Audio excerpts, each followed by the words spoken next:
השני לנובמבר 2004, תחילת פעילתו הסדירה של טרמינל 3. אוקיי, נובמבר 2004? זה אומר 11, החודש ה-11 ב-2004. נו. סבבה? מתי טסת? אני? כן. בפברואר 2005. ומתי אני טסתי? וואלה, באוגוסט. מתי טסתי? אני רוצה לראות את העיניים שלך. שאתה טועה, שאתה צדקת. מודה בתבוסה בווידאו. צדקת.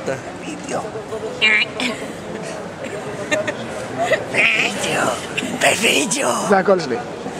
זה הקול זה שלי. לגמרי הקול זה שלך. הקול שלי. כן, אני לוחש. זה הקול שלך. איך תעשי?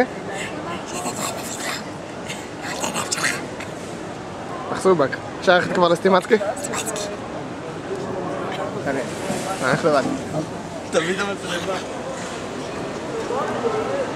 בואו לסטימצקי. שהולכים לסטימצקי? אתה מדלל את הסרט, סגור. אתה עורך את וידאו? אני עורך. תביא.